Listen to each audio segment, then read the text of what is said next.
and welcome to this week's IG Live. This is part of our Hispanic Heritage Month IG Live series, and I am excited to be talking to author Lymari De La Torre.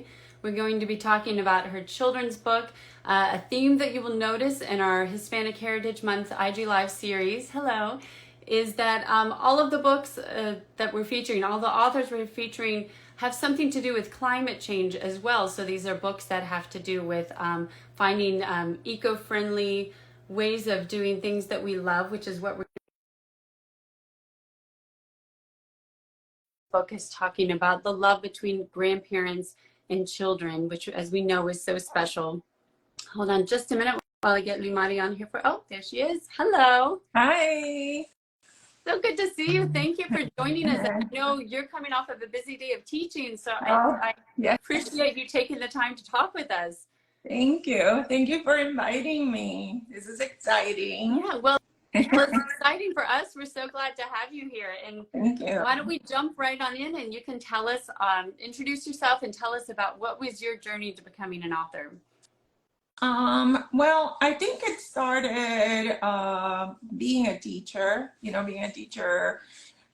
in the elementary level and the primary level. You have the opportunity to read so many books, and I never thought, in my head, oh, I could do this. I could write a book. Never, I wouldn't do that. I love many authors and many of the books, that I read and the other way around, I would say, oh, I wish I could do that. I wish I could write like that. But I had the opportunity to do something special in the school that I used to teach at Oakshire Elementary in Orlando. And I won a grant where I built a butterfly garden. And that was years ago. I think that was about 10 to 11 years ago. And it was a wonderful opportunity. We built this butterfly garden with the help of a grant that we got, and also the kids, the parents joined, and we did that in one day on a Saturday. It was really fun. And so with that, I did learn a lot about the types of plants we had to research before we actually built one. It was a small, little butterfly garden, but the kids enjoyed it and we enjoyed it as teachers too. And so I learned a lot about the butterflies that way. So I just, started getting like ideas of, oh, this could be a nice story, or this could be a nice story about that.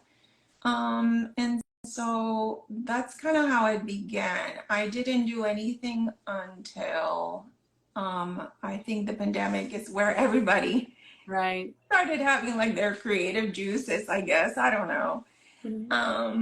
Hi, Azul. That's one of my students. That's cute. And so I just I felt I was in a health situation in my my Instagrams. I am a lupus warrior, I have lupus. And so, with the pandemic, nobody knew, what could happen to different people with different, types of autoimmune diseases. And so I decided to stay at home. After teaching online, I was asked to come back and I decided to stay at home. So that was a difficult decision because I've been a teacher, since forever. I've been teaching, this would be my 26th year. And so that was a difficult decision for me to stay at home, but I did that. And then after I stayed at home, I was like, well, what am I gonna do? What have I done?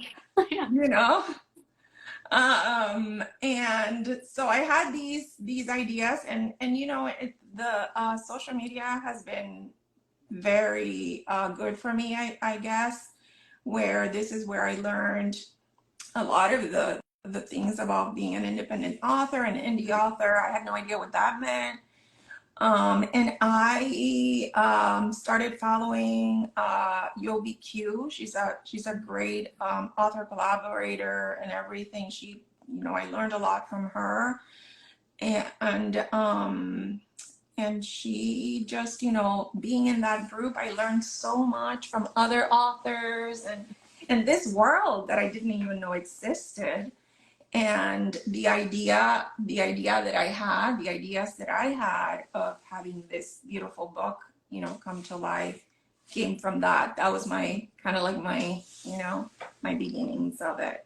Yeah. Well, I love that story, and especially coming from the educational background. I'm sure that is something that was always present in your mind as you were creating the story, because you know the age group so well and kind of how to craft a message so that they can really hear it and learn from it. And I also want to make sure we mention that you do also make educational Oh, materials, and yes. the Teachers Pay Teachers shop, right? The I TPT. do.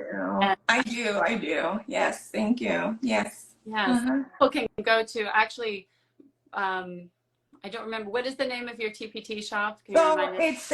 it's the same name of the publishing, company that I kind of had to create Right. when I did the book. And I wanted to just think of something that was kind of like related to what I love, which is books. And it's called Loving Books Naturally.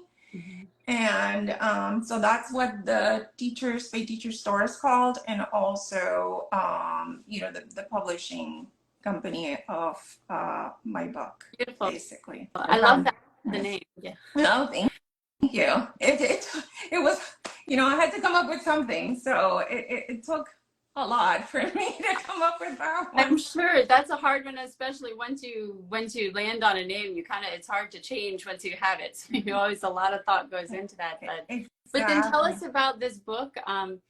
And Yes. it's in English and Spanish, Thieves in Abu's Garden, and I'm sorry how the Yes. Spanish is Los Ladrones en el Jardín de Abu, I think, something like that. Yes.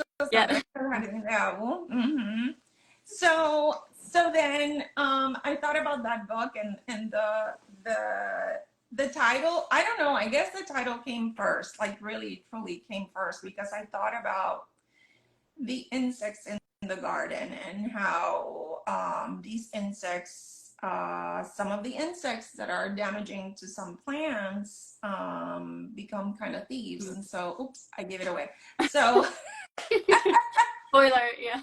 spoiler alert, but yeah, so I did it in sort of in a way, the story where, yes, well, kids will discover this. Some kids will know it because, maybe their teachers have already taught about this type of bug. I'm not going to say the name of it just so that, just in case anybody still, wants to get the book. And so the Abu is short for abuela. Mm. And the name Abu came from my daughter. My daughter calls my mom Abu ever since she was little, my daughter Elba. And so the two characters are based on my daughter and my mom. Because of course I needed characters, right? And so who better than my own family, right? I wanted to do this thing also for my mom. Mm-hmm. That's so sweet. And I love, maybe you could talk about that a little more, because the book really does kind of celebrate this relationship between grandparents and children, which is so special. And I love that's kind of the focus of your book. Yeah, so there's a lot of little focus, and this one wasn't like really intentional. Right, because I was thinking about the garden, I was thinking about the bugs. I did a lot of research about this type of bug that's in the garden, but also about the butterfly, the monarch butterfly, which in the book is the bug that the character Ellie loves, which is the little girl. Ellie is short for Elba Lymari, which is my daughter's name. But also, a little thing there. I became a grandmother during the pandemic as well, so I wanted to have that connection as well in there. And so my granddaughter's name Eliza as well. So, and now she calls me Abu too. Oh, Which is that's so sweet. wonderful. Yeah, she calls me Abu. And so my daughter and my mom have a very special bond. My mom is currently suffering from Mm. Alzheimer's. She had early onset Alzheimer's, and she started with that in her early 60s. And so she is now 72 years old, Mm. 73. She turned 73 this March. And so she's been, right now, she is bedridden. And so she doesn't know anybody. She doesn't, she doesn't hardly talk. She makes lots of, so it's, it's been hard. That process has been hard. But I wanted to also have something that my family and I could say, well, this is, this is my mom, this is my Mm. daughter, and this is this is their little thing, Their special their story. little story. Mm. Yes. And so, relationships with grandparents are very important. I had a great relationship with my, one grandmother that actually had, lived with my dad's mom, Mama Paula, and she lived with us. So I had her since I, was born, with me. My mom's mom died when I was younger. I was about 3 or 4, so I don't really remember her much, but I do remember the bond that I had with my grandmother. And so I know how special that is, that bond. And I felt like there aren't many books that talk about those types of relationships. And now, myself being a grandmother, I see how important that is. That it's a bond. I couldn't understand it, Mhm. when my daughter, we would go to Puerto Rico because we lived here.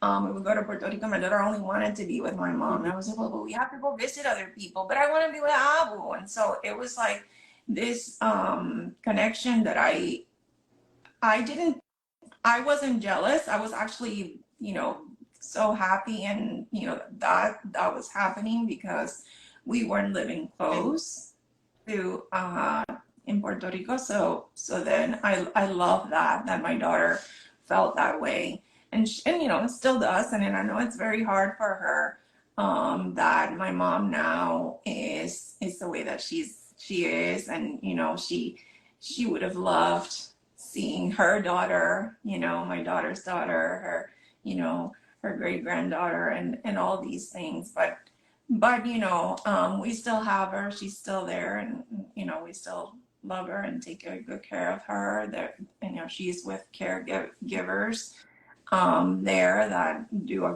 really wonderful, loving job. And that's another. That would be another story. Yeah, maybe a Uh, future book. But this is such a beautiful way to honor her, and that relationship that she has had with your daughter, and so the stories about the two of them in the garden, yeah. and like you said, you really did so much research about the thieves in the garden, and Yes. it's really inspired, like you said, about like from the nature and especially the butterfly in Puerto Rico. What do you hope kids take away from the book in terms of just kind of that love for the environment, learning how to take Yes. nature? What do you hope they take away from it? So, one of the things, I was born and raised in Puerto Rico, so we were surrounded by many, many plants, many, many bugs, many, many animals, and sometimes, you take that for granted. Mhm. When you're there, when you're in this rainforest, right? And you just don't pay attention to it. And let me tell you, I did learn about the monarch butterfly in Puerto Rico is endemic, and that butterfly doesn't go anywhere. And that I learned that, at this time in my life. And so I would love for the kids in Puerto Rico to know that, hey, you do have special bugs there. You do have special animals there that are nowhere else in the world. And it's so, and even though we have monarch butterflies here, but that butterfly stays there. That is an endemic butterfly that I didn't know. Mhm. Right. And so there are many other special butterflies, but I thought that one was interesting. Mhm. And I wanted to also make sure that I was choosing the right butterfly and plant that grow mostly in the southern parts of the island where it's the hottest. And so I did that. I researched those things so that I could be accurate, at least with some information. Mm-hmm. And so even though it's a realistic, it's a realistic fiction story, Right. those things are real. Right. Mhm. And I also thought it was interesting. I've seen you post some on social media about just kind of the business side of books, which some of us who are just enjoy reading books don't maybe think so much about. And one thing was, you were saying it was so hard to work with collaborators who are very far away. And I imagine even more so if you were doing this during the pandemic. So how did you overcome that? What was that process like of creating this book? It was fun. It was a lot of fun and interesting. Christina Maria Lopez, she is my illustrator, and when I saw her name, I thought, oh, just, Hispanic lady. Okay, yes, that would be perfect. Christina is from the Philippines, and so of course, because of the Spanish. We have a connection there. When I started talking to her about the plants and the books and the types of plants that I wanted on the book and the illustrations, I wanted plants that grow in Puerto Rico. And when I would send her pictures of those real plants, she was like, "Oh my God, like I have that. We have that here because we're in the same kind of you know." They're in the equator, so I guess those type of plants grow there. She's, in an island, and so we had a lot in common. Interesting. And so it was very interesting, and I just think it was all, the right moment, the right time. I met her, and we would connect. Her at 8 o'clock in the morning, me at 8 o'clock at night. Like we had to. The 12 hours difference, and so but it was so much fun. And she's a young artist, but she's made a couple of books before she had made mine. She had already made a few books. At the time, I think she was 22, so it's been 2 years. So yeah, she was studying art, and I haven't kept up with her. I'm not that good, but Christina, in case you watch it, because I send her a message about it. She is talented. She made my book look beautiful. Yes, Mm. it is. I mean, I haven't gotten to see all of the book, but the cover and just the illustrations I've seen are just so beautiful. Yeah. And just want to give a shout out to David. I don't know if it's Marchi, because I saw you had a note that you were watching us when we were doing our technical test yesterday. So thank you for coming back today for the actual IG Live. Thanks for hanging in there. Because we had a few people tune in when they saw that we were starting. Yes. So I'm glad you got to come back for the actual interview. Thank you. And Yes. I just wanted to finish up. I'm curious. I know the book is available in Spanish also. Did you do the translation for that, or how did that work? And why was that something important to you to make sure that it was also available in Spanish? Definitely needed to be in Spanish because it's based on the island of Puerto Rico. So I needed to do that. And I've seen books where there are English and Spanish on the same page, and I appreciate that. And I know that some people do like that. I personally did not want that with my book. I wanted English to be English book, and then the Spanish book to be the Spanish book, because if my book is sold somewhere else, like in Spanish countries, they just want it in Spanish, and so I wanted to respect that as well. And so that's how I like to read my books. Either they're in English or in Spanish they're in Spanish. And so that to me was what was my thought process in that. I did it after I did the English one. I thought funny thing is that I thought of the story in English.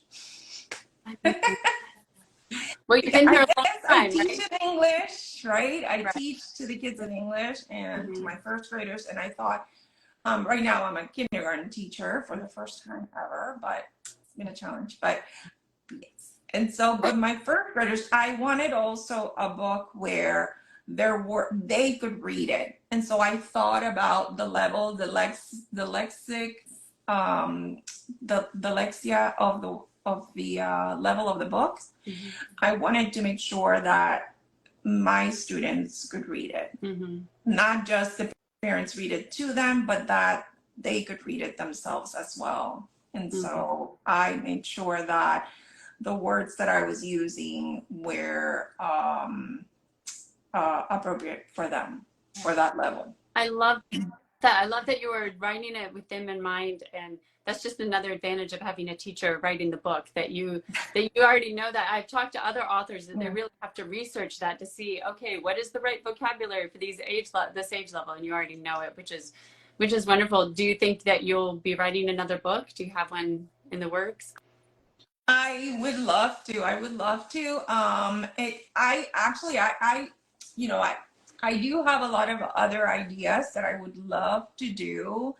Um, Even some of my friends are like, "Oh, you should write about this now, or you should do this now," and I'm like, "Oh, that's a great idea."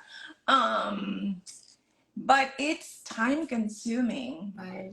It's time consuming, and I did that when I wasn't working Right. for a few months. Right. And collaborating with other people, that takes time. All these little things that we do, promoting the book, that Mhm. takes time. And I just, unfortunately, not unfortunately, but fortunately, I do have a job, and I have to, and I do love what I do. So I do spend a lot of my time doing things for my students and my classroom and researching for them. But will I do it again? I hope I do. I Mhm. do. I really do hope I do, because I love the process, and it was a great thing. It was a great thing for me to do. And Well, I'm super happy that I did that, and I have something that I can leave for my daughter, her daughter, my yeah, family. yeah. What a great gift for them and for your students. And we'll keep an eye out if there does happen to be another book, and we'll be sure to share that with our audience as well. Thank you so much for taking the time to talk with us today, and Thank thank you you. for your lovely book. And for anybody that's joining late, this will be up in just a few minutes on our Instagram and later today on our YouTube channel. Thank you so much. Thank you. Thank you for the opportunity. I appreciate it. Thank you so much. Thank you. Bye, everybody. Bye.